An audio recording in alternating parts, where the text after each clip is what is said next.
মানুষ যদি আপনাকে গুরুত্ব না দেয়, মানুষ যদি আপনাকে অবহেলা করে, মানুষ যদি আপনাকে ভ্যালিউ দিতে না চায়, যত্ন করতে না চায়, মূল্যায়ন করতে না চায়, সেক্ষেত্রে আপনি কি করতে পারেন?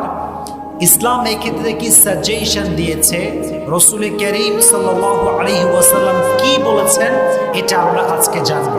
ইসলাম বলে যে তোমার সঙ্গে সম্পর্ক ভেঙে দেয় তার সঙ্গে তুমি সম্পর্ক জোড়া লাগাও, যে তোমার হক নষ্ট করে তার হক তুমি আদায় করে দাও, আর যে তোমার সঙ্গে জুলুম করে, অত্যাচার করে, কষ্ট দেয় তাকে তুমি আল্লাহর জন্য মাফ করে দাও। সুবহানাল্লাহ পড়ে।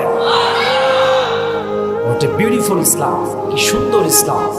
কিন্তু আমরা কষ্ট পাই কখন? কেউ অবহেলা করলে কষ্ট পাই কখন? পেইন ফিল করি কখন? We have to justify it first. এটা আগে জাস্টিফাই করতে হবে। দেখেন, মনোযোগ দিয়ে শুনবেন।